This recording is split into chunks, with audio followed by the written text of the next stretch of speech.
estar en su casa, en su iglesia, también con ustedes, mis hermanos, que les extrañaba mucho adorar al Señor con ustedes, cantar.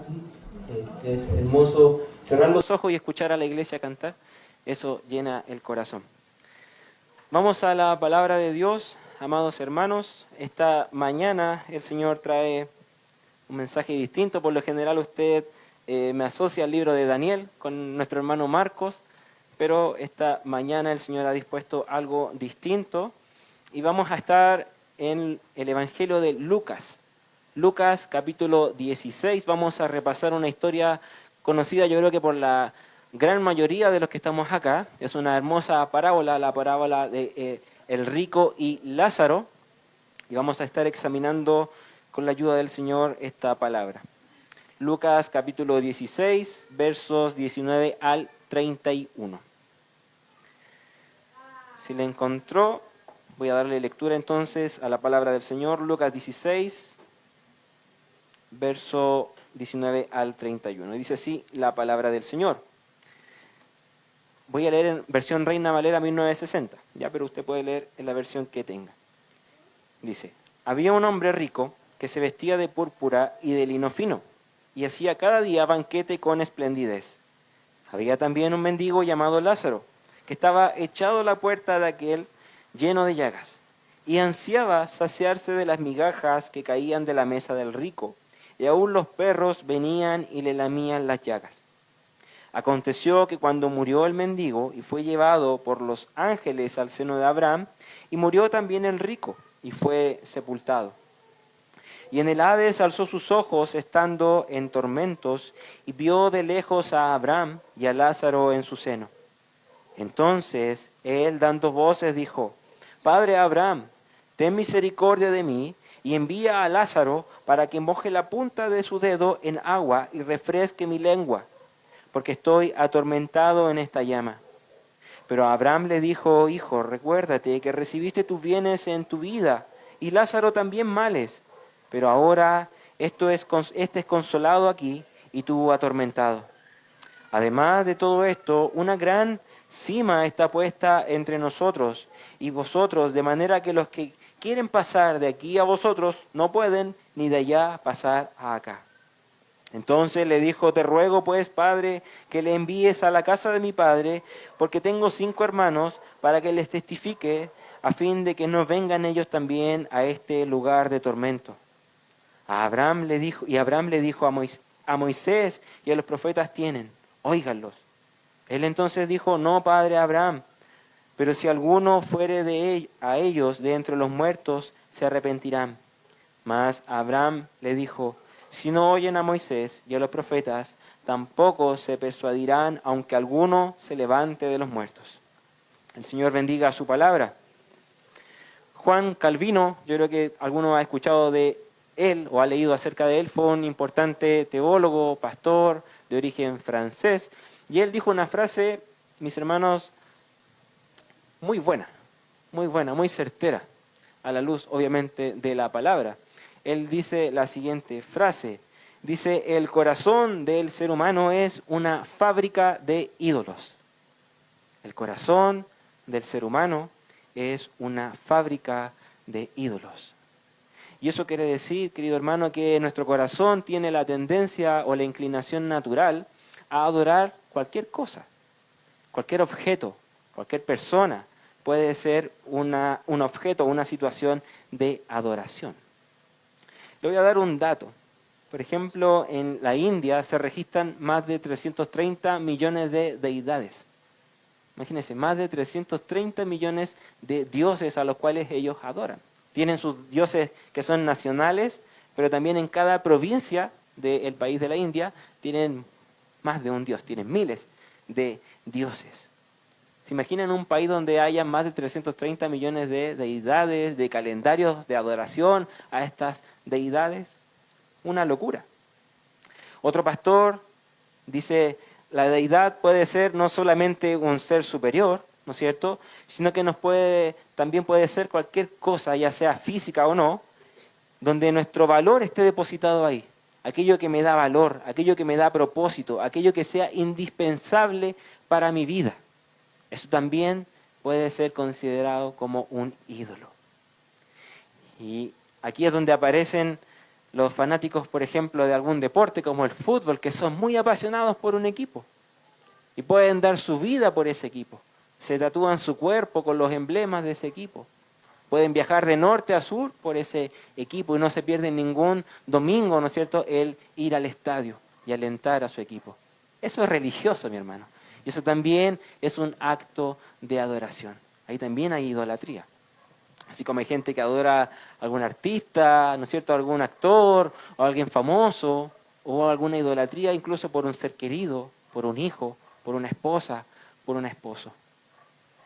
Cualquier cosa donde yo tenga la inclinación o la tendencia a depositar toda mi confianza, mi esperanza y mi deleite en esa persona o alguna cosa, eso es un ídolo. Y lo complejo de eso, mis hermanos, es que nuestro corazón, siendo cristiano, nuestro corazón tiene que estar únicamente inclinado hacia Dios, hacia nuestro Señor. Pero como somos seres humanos, y hay pecado en nosotros, y nuestro corazón también tiene una tendencia, una inclinación al pecado, no siempre nuestro corazón está únicamente desbordado por el Señor, sino que dentro de nosotros a veces hay luchas, hay contiendas por quién gobierna nuestro corazón, quién domina nuestro corazón. Y si usted se fijó en el título de la imagen de la predicación de hoy, nos muestra la palabra del Señor en el Evangelio de Lucas, con esta parábola de el rico y Lázaro, que en nuestro corazón puede surgir un ídolo, que es el ídolo del dinero, por los bienes materiales, por las posesiones terrenales. Y ese ídolo lucha y quiere dominar y quiere gobernar nuestro corazón. Vamos a fijarnos, mis hermanos, en estos versos que acabamos de leer, en los versos 19 al 22, vamos a fijarnos de que hay dos tipos de personas, dos tipos de vidas, dos tipos de realidades, pero que atraviesan un mismo fin. Dos tipos de vidas, pero que atraviesan un mismo fin. Y como bien sabe usted, mi amado hermano, Jesús era un especialista en contar historias. Él narraba historias, él daba enseñanzas muy difíciles, muchas de ellas a través de parábolas. Él abordaba temas muy complicados, a veces como la salvación, el perdón de pecados, la vida eterna, la vida nueva, ¿no es cierto?, a través de parábolas. Y cualquiera que acá ha enseñado a otra persona, por ejemplo, los padres que enseñamos a nuestros hijos el Evangelio, o alguien que le ha tocado dar una clase, o alguien que le ha tocado predicar, sabe que para cualquiera que enseña o predica es un desafío encontrar ilustraciones que muestren lo que yo estoy enseñando. ¿No es cierto? Porque la ilustración viene a aterrizar la enseñanza que yo estoy dando. Y se sabe de que cuando yo muestro una ilustración o una historia, eso que yo acabo de enseñar queda mucho más grabado, queda mucho más incorporado en la persona. Y el Señor Jesucristo era muy bueno en eso. Era muy bueno en eso, el mejor en esto. Y Él da esta hermosa enseñanza. Y quisiera que se fijara en el núcleo o en el corazón de esta enseñanza. El Señor no está enseñando acerca de que hay una guerra entre ricos y pobres, sino lo que el Señor está tratando de enseñarnos con esta parábola es qué es lo que gobierna nuestro corazón, cuál es el núcleo del corazón del ser humano, dónde está anclado el corazón del hombre. Y para eso utiliza esta asombrosa imagen de el rico y Lázaro. Y fíjese, el Señor aborda un tema muy crucial, que todo acá yo creo que nos hemos preguntado, o la gente que está afuera se ha preguntado, es ¿qué hay después de la muerte? ¿No es cierto? Todos yo creo que alguna vez nos hemos preguntado eso. Ahora que tenemos claridad de la Escritura, sabemos a dónde vamos a ir, pero recuerde cuando usted no era creyente, cuando no tenía claridad de estos temas, quizás alguna vez se preguntó, ¿qué hay después de esta vida? ¿Qué va a pasar con nosotros cuando morimos?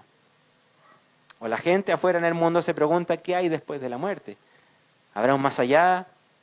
¿Nos vamos a reencarnar en animales? ¿Vamos a vivir otra vida? ¿Vamos a volver a nacer? ¿No es cierto? ¿Y vamos a nacer en otro país, en otra realidad? ¿O vamos a estar flotando en el espacio sin nada que hacer? Son preguntas que se hace el ser humano. Y Cristo sabe eso. Y aborda esa realidad a través de esta historia.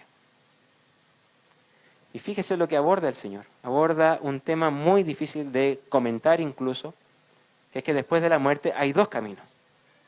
Está el camino de consolación eterna, el camino de felicidad, de paz, de amor junto al Señor, y por otro lado hay un camino de tormento y de dolor, que es el camino de condenación eterna. Un dato que yo había escuchado, pero que ahora revisando me di cuenta que es cierto. La persona que más habló acerca del infierno en la Escritura, ¿saben quién fue? Fue nuestro Señor Jesucristo. Nuestro Señor Jesucristo fue el predicador que más se pronunció acerca del infierno en la Escritura.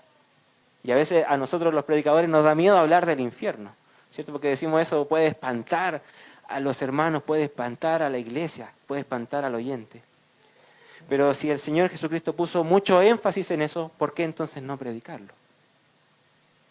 Cuando uno pone mucho énfasis en algo o en una situación de riesgo, por ejemplo, cuando usted le dice a su hijo 1, 2, 3 veces, ten cuidado con eso, no te vayas a caer, no tomes eso que te vas a quemar, es porque usted lo ama. Es porque usted quiere lo mejor para él. Y puede estar todo el día repitiéndole 1 y 1000 veces las mismas cosas por el bien de él. Y eso hace Cristo con nosotros. Nos va a estar repitiendo los evangelios 1 y 1000 veces. Que hay un lugar de condenación eterna, a cual Él quiere que nosotros no vayamos. Que el Señor quiere que el mundo no vaya a ese lugar. Y por eso el Señor advierte con tanto énfasis acerca de esto. Y lo hace a través de esta asombrosa historia. Y fíjese, si usted se dio cuenta, esta historia está marcada por contrastes. ¿No es cierto? Por un lado dice el Señor, había un hombre rico y había un hombre pobre, un mendigo. El hombre rico, dice el Señor en esta historia, vestía de ropas muy finas, ¿no es cierto? Tenía un traje de púrpura y vestía de lino. Para los que no sepan, la púrpura era un atuendo teñido de color púrpura, que era muy costoso, muy difícil de conseguir para esa época. De hecho, solo las personas que eran nobles, los sacerdotes o los reyes o la gente muy adinerada tenía una prenda, ¿no es cierto?, de ese color. Era muy costoso porque además era muy difícil de conseguir algo así. Esta prenda era teñida con un tinte natural que se extraía de unos moluscos del mar de allá del Mediterráneo, y esos moluscos daban un tinte natural y con eso se teñían las prendas de color púrpura. Pero eso era sinónimo de exclusividad, o sea, no cualquiera tenía una túnica o un manto de ese color. Y además, le agrega, dice este hombre, además vestía de lino, que era como esta camiseta, ¿no es cierto?, blanca, hermosa, delgada, que también simbolizaba dignidad, sabiduría, integridad.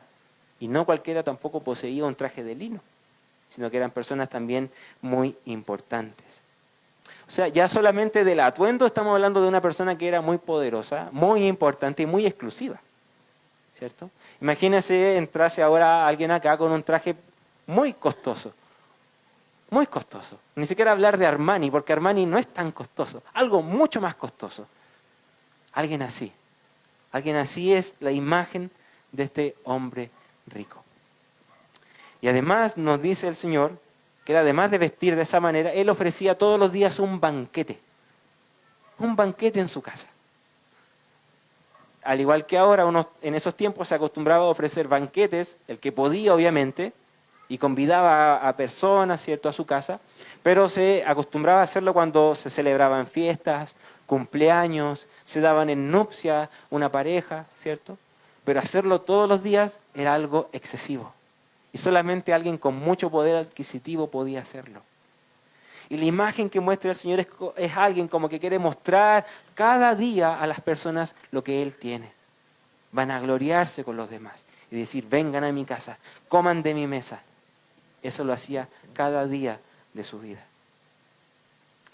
Y por otro lado, ¿no es cierto?, está el rico, pero por otro lado, el Señor muestra la imagen de alguien que vive una realidad totalmente distinta. De alguien que está en la calle. De alguien que podríamos decir, alguien que vive en situación de pobreza, en situación de calle. Un mendigo llamado Lázaro, que atraviesa una realidad muy distinta y muy difícil. Este hombre está recostado a la puerta de la casa del rico que también era muy común en la época. Los mendigos eran lanzados a las plazas, a las entradas de la ciudad o a las casas de la gente rica para pedir limosna. El ser mendigo era algo muy común en esa época. Había muchos mendigos y ellos pedían limosna para poder sobrevivir. Y el Señor nos dice que además de que este hombre era muy pobre, este hombre estaba enfermo. Si usted se fijó en el texto, nos dice que este hombre estaba con su cuerpo lleno de llagas, lleno de heridas. Nos dice por qué.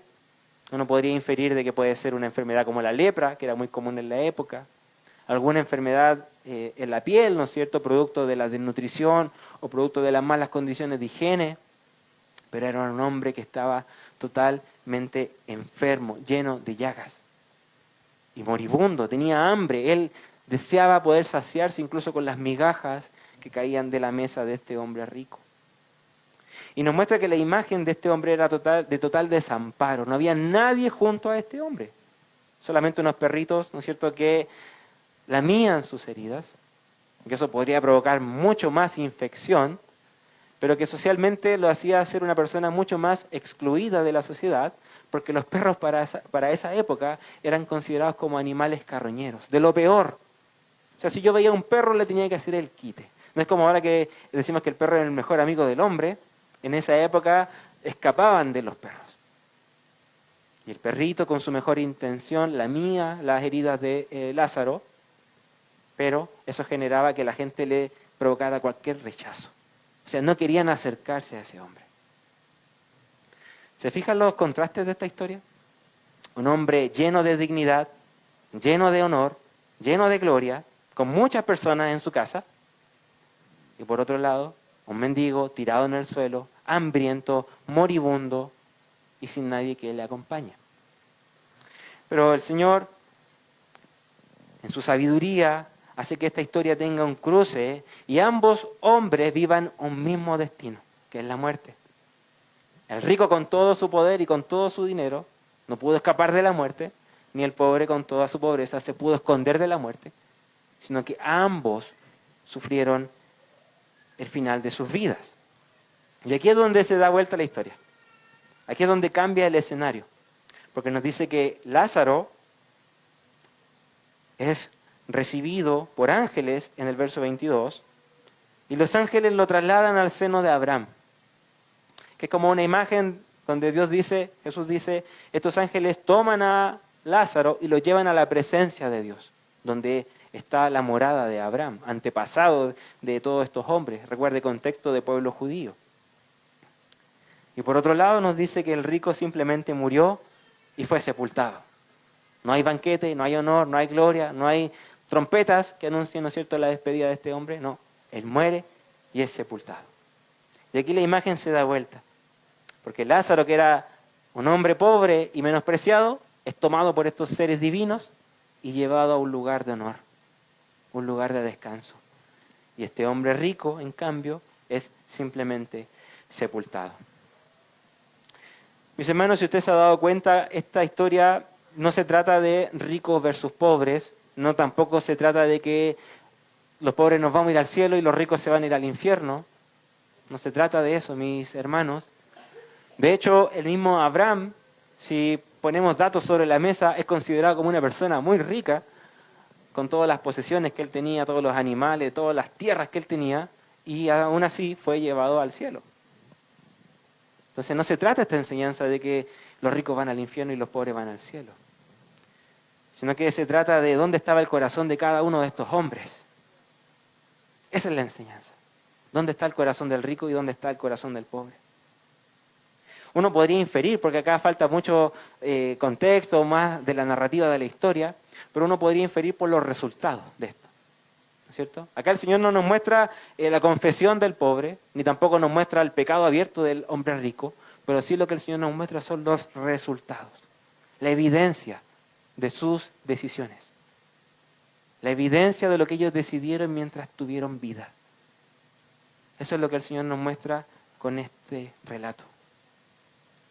El Salmo 91, verso 14 al 16 dice: por cuanto en mí has puesto su amor, yo también lo libraré. Lo pondré en alto, por cuanto ha conocido mi nombre. Me invocará y yo le responderé. Con él estaré yo en la angustia, lo libraré y le glorificaré. Lo saciaré de larga vida y le mostraré mi salvación. Eso es lo que acaba de experimentar Lázaro, este mendigo, este hombre que aparentemente no tenía nada, terrenalmente, humanamente no tenía nada, solo enfermedad, solo problemas, solo malas situaciones. Pero uno puede inferir por los resultados de a dónde llegó, de que él tenía su confianza puesta en el Señor. Y Dios nos habla de lo peligroso que es poner nuestra confianza, como lo hizo el rico tal vez, en las riquezas, en las posesiones de esta vida. Primera de Timoteo capítulo 6, verso 10 nos dice que la raíz de todo el mal del hombre es el amor al dinero. Cual codiciado algunos se extraviaron de la fe y fueron traspasados de muchos dolores. Y lo que el Señor nos quiere mostrar, amada iglesia, esta mañana es lo crucial que es entender en dónde está anclado nuestro corazón. ¿Quién es quien gobierna y dirige el rumbo de nuestras vidas? ¿Quién es quien se enseñorea en cada uno de nuestros corazones? Últimamente he estado releyendo un hermoso libro, mis hermanos, que se lo recomiendo a cada uno, que habla acerca de la historia de cómo surgió el movimiento evangélico en Valparaíso. Me encanta a mí acerca de la historia de la iglesia, más aún de Valparaíso, que es donde yo vivo. Y ese libro muestra de cómo fue la vida de los primeros cristianos en esa ciudad y cómo se empezó a expandir la iglesia, cómo empezó a crecer.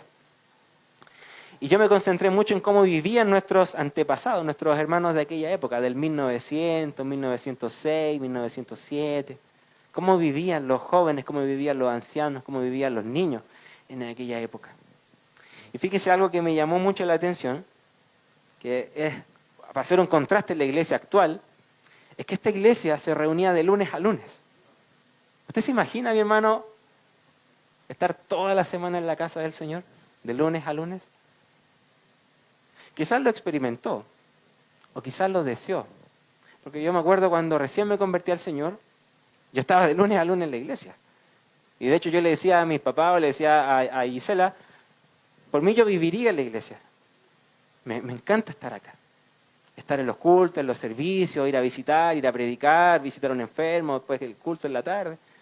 Y quizás usted también lo vivió, porque hay iglesias que son así, que tienen servicio de lunes a lunes, ¿cierto?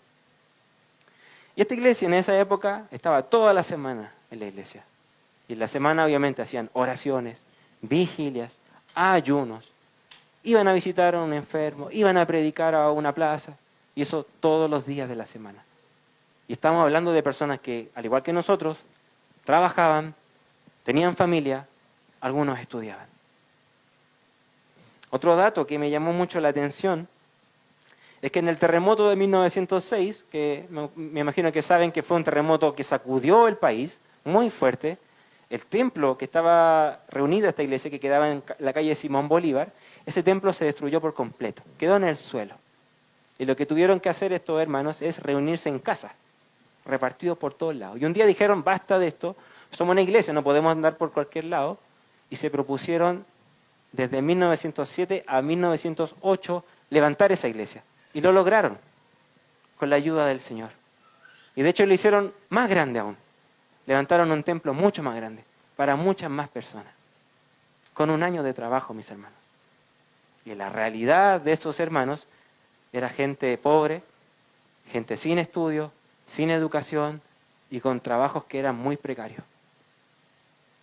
Ahora la pregunta que les hago, mis hermanos, es, ¿dónde estaba el corazón de esa iglesia? ¿En qué estaba puesto? En la obra del Señor, en el reino del Señor. Si pasamos esa iglesia por un escáner, ¿cierto? Y examinamos el corazón de esa iglesia, ¿qué nos va a decir? ¿Qué añoraban ellos? Ver el reino del Señor en esta tierra. ¿Qué añoraban ellos? Ver a más personas convertidas y alcanzadas para Cristo. ¿Qué deseaban esas personas? Estar todos los días de su vida en la presencia del Señor. Y si hacemos el mismo ejercicio con la iglesia actual, no solo esta iglesia, mis hermanos, sino que con la iglesia actual, y si pasamos la iglesia por este escáner, ¿Qué arroja, mis hermanos? ¿Dónde está puesto el corazón de la iglesia actual hoy en día? ¿Estará puesta en el reino de los cielos? ¿O estará puesta en las cosas de esta tierra? ¿Nuestro corazón estará puesto en lo que Dios desea, en lo que Dios añora, en lo que Dios desea para su reino? ¿O nuestro corazón estará puesto en las cosas que este mundo nos ha mal enseñado a vivir, o a desear, o a tener? Es complejo, mis hermanos, porque el Señor nos muestra con esta parábola, recuerden, no que los ricos van al infierno y los pobres van al cielo, sino que nos muestra que las personas llegan a esos lugares por la decisión que tomaron en sus vidas.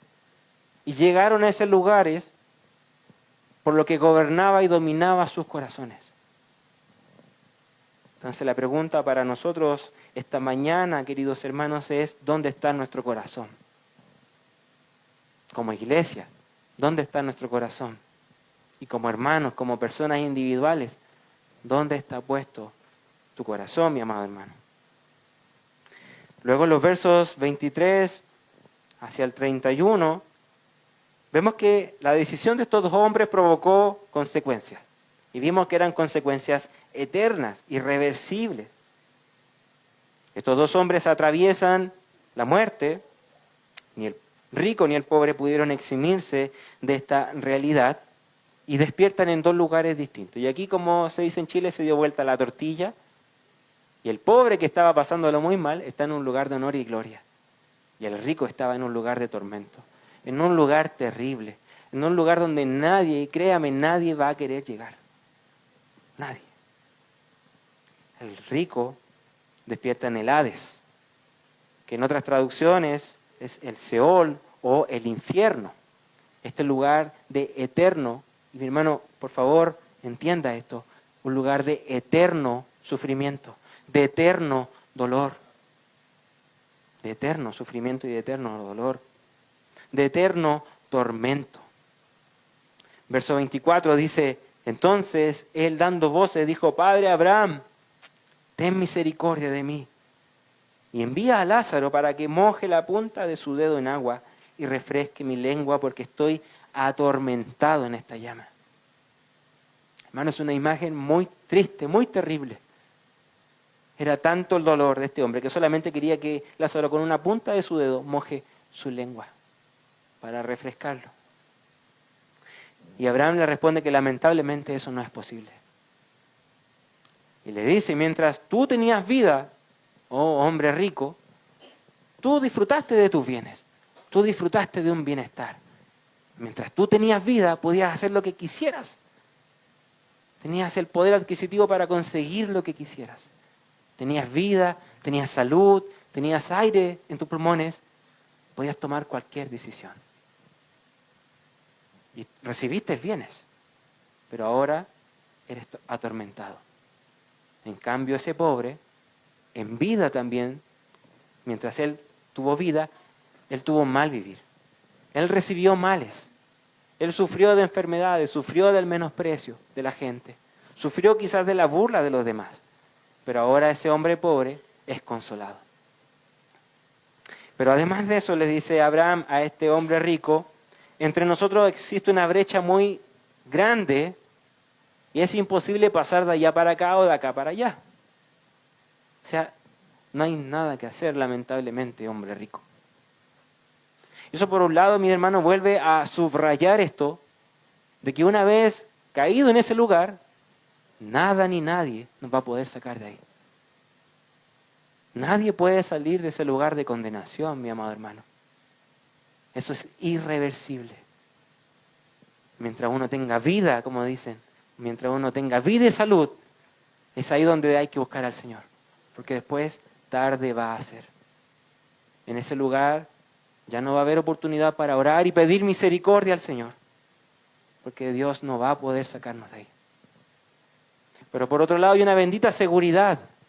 Porque si se fijó, Abraham le dice, ni tampoco Lázaro puede salir de acá e ir hacia el infierno. O sea, para aquel que parte en los brazos del Señor, puede descansar seguro de que va a vivir por la eternidad con su Señor. Aquel que parte en la presencia de Dios puede decir que con seguridad que voy a descansar por la eternidad con mi Señor y nada ni nadie me va a arrebatar de ese lugar. Eso también provoca una bendita seguridad en nosotros, mis hermanos. Lo complejo de esto, queridos, es que el Señor a quien le da esta enseñanza, si usted va a los capítulos 14, 15 y 16, que están llenos de parábolas, fíjese cuál es el público al cual el Señor le da esta enseñanza. Es un público religioso. Son a fariseos, a gente conocedora de la ley, a judíos que fueron criados desde pequeñitos con la enseñanza del Señor. Y esta parábola del rico y Lázaro, se la da a ellos. A gente que conocía de la ley del Señor.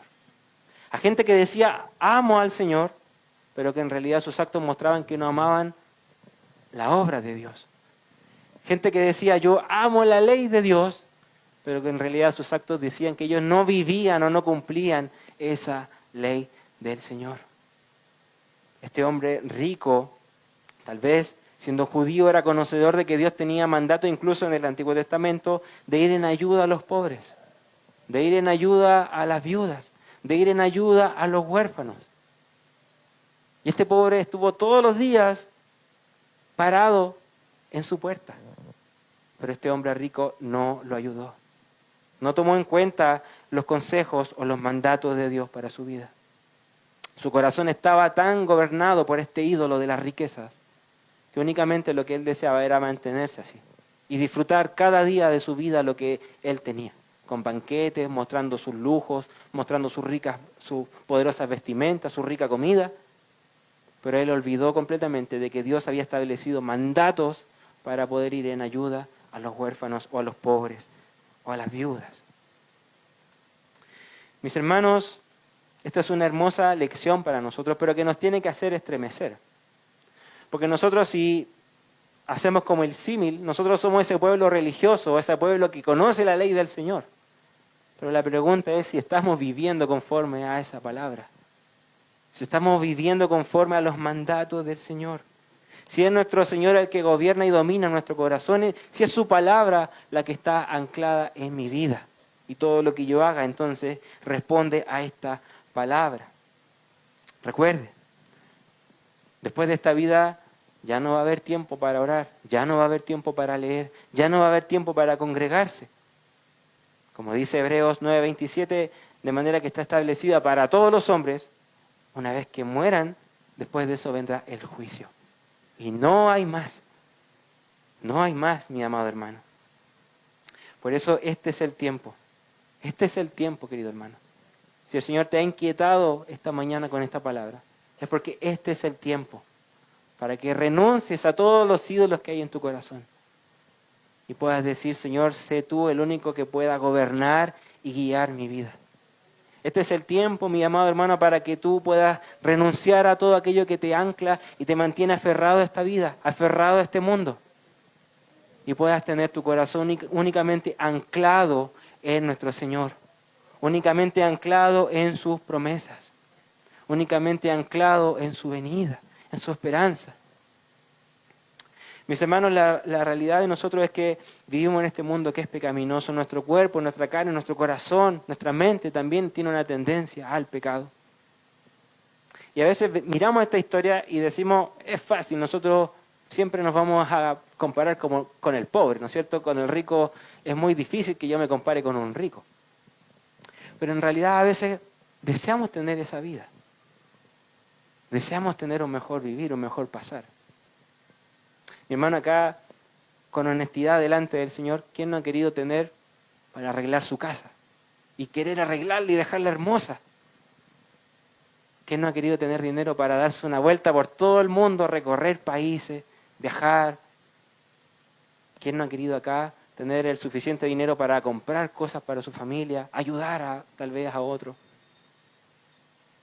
Todos hemos sentido esos deseos, mi hermano. Y el que no lo ha sentido, que nos enseñe cómo hacerlo. Pero mi amado hermano, la verdad es que el corazón del hombre es así. Pasa por ciclos de insatisfacción. Hay momentos donde la vida no me satisface, lo que yo tengo no me satisface, lo que Dios me ha dado no me satisface. La familia, el auto, el trabajo, la salud que tengo, nada me satisface. Y el Señor conoce eso. Sabe que a veces somos como el pobre, pero que está mirando por la ventana a la casa del rico y desea eso. Deseo estar ahí. Deseo tener lo que Él tiene.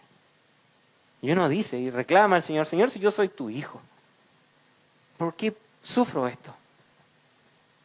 ¿Por qué, Señor, paso por estas condiciones si yo soy tu hijo? Y además comparo mi realidad con gente que no es tu hijo. Y ellos parece que tienen un mejor vivir. Pareciera que incluso le va mejor. A mi vecino parece que le va mejor y eso que no es cristiano. A mi amigo, a mi compañero de trabajo parece que le va mejor. Y uno mira al cielo y dice, Señor, ¿por qué? Señor, ¿por qué? Y Dios es tan sabio, mi hermano, que nos dejó un salmo que habla exclusivamente de esto. El salmo de Asaf, Salmo capítulo 73. Asaf fue un hombre que miró su realidad, miró la realidad del mundo y empezó a reclamarle al Señor. Señor, ¿por qué los demás son más bendecidos que yo? Señor, ¿por qué aquel que no es converso, aquel que no es creyente tiene mejores cosas que yo? Es más poderoso que yo. Y yo estoy sufriendo esto. Y es un hermoso salmo, muy largo, pero no lo voy a leer, pero voy a leer solamente una parte. Y Asaf en el verso 17 dice lo siguiente. Hasta que entrando en el santuario de Dios, o sea, en la presencia de Dios, comprendí el fin de ellos. Yo sentía envidia, esa es la realidad, esa es la palabra, ese es el término. Estaba insatisfecho y empecé a sentir envidia por los demás. Hasta que, entrando en la presencia de Dios, comprendí cuál era su fin. En asolamientos, dice, ciertamente los has puesto en deslizaderos, van en caída. En asolamientos los harás caer. Como han sido asolados de repente perecieron, se consumieron de terrores, como en sueño del que despierta. Así, Señor, cuando despertares, menospreciarás su apariencia. El fin de todos esos hombres que aparentemente eran ricos, eran poderosos, eran felices, el fin de esos hombres va a ser la destrucción. No por su riqueza, mi hermano, sino por su pecado. Por su pecado. La pregunta ahora para nosotros es, ¿hemos experimentado esto? Ese deseo, esa sensación de insatisfacción. Ese deseo de tener lo que no tengo y lo que tiene el resto, eso lo quiero para mi vida. ¿Te has sentido así? Yo me he sentido así. Y el Señor nos dice que Asaf, cuando entra en la presencia de Dios, comprende cuál era el fin de ellos. ¿Cómo luchar con eso? Entra a la presencia de Dios. ¿Cómo luchar con tu insatisfacción, mi hermano? Entra en la presencia de Dios. ¿Cómo luchar con ese deseo de tener más, más, más? Entra en la presencia de tu Señor. Refúgiate en Él. Confía en Él. Y mira que el Señor no desampara a sus hijos. No desampara a su pueblo. Siempre ocupo este ejemplo porque lo da la naturaleza, lo da el Señor en su sabiduría. Mira las aves, mira las palomitas que están en la ventana de tu casa. No trabajan, no tienen horario, no tienen despertador. Y el Señor aún así las alimenta. ¿Cuánto más el Señor no va a alimentar a uno de sus hijos? Mi hermano, entra en la presencia del Señor. Eso va a aliviar tu insatisfacción. Eso te va a recordar cuál es el fin de aquellos que mueren sin conocer al Señor. Y te va a traer gozo y alegría. Porque tú eres una hija de Dios, eres un hijo de Dios. Y has depositado toda tu confianza y toda tu esperanza en el Señor. Amén. Oremos al Señor, mis hermanos, por esta palabra. Padre, le damos las gracias en esta mañana, Señor, por este mensaje. Agradecemos, mi Señor, esta hermosa parábola, Señor, que nos muestra la importancia de poder depositar nuestro corazón y nuestra vida en Cristo, Señor. Que Él sea el centro y el todo de nuestro corazón, Señor. Que Él pueda gobernar y dominar nuestras vidas. Ayúdanos, Señor, a recapacitar y a reconocer de que mientras tengamos vida, Señor, es el momento oportuno para arrepentirnos, para conocerte cada día más, Señor, porque después tarde va a ser. Por eso, Señor, te pido que nos des a cada uno de nosotros el don del arrepentimiento, Señor. Aquel que aún está aferrado en su pecado, Señor, le pido por su Espíritu que usted pueda romper esas ataduras, Señor, y pueda libertarnos para ser nueva criatura en Cristo Jesús, Señor. Le pido, Padre, que este mensaje del Evangelio pueda caer en buena tierra, Señor, en buenos corazones fértiles, Señor, que puedan dar crecimiento y puedan escuchar a este llamado, Señor, al arrepentimiento y a la vida eterna que tenemos en ti. Ayúdanos, Señor. Ayúdanos como iglesia también en esta semana que estamos empezando, Señor. Ayúdanos en nuestras familias, con nuestros trabajos, Señor, en nuestro día a día. Ayúdanos a vivir y a aplicar y recordar este mensaje cada día de nuestras vidas, Señor. Te damos las gracias también por los que han podido llegar, Señor, desde muy lejos, Señor. Los que están por primera vez quizás acá, Señor. Tú también bendíceles y acompáñales, Señor, durante la semana. Le damos las gracias por todo, mi Señor, y lo pedimos en el nombre de Cristo Jesús. Amén. Amén.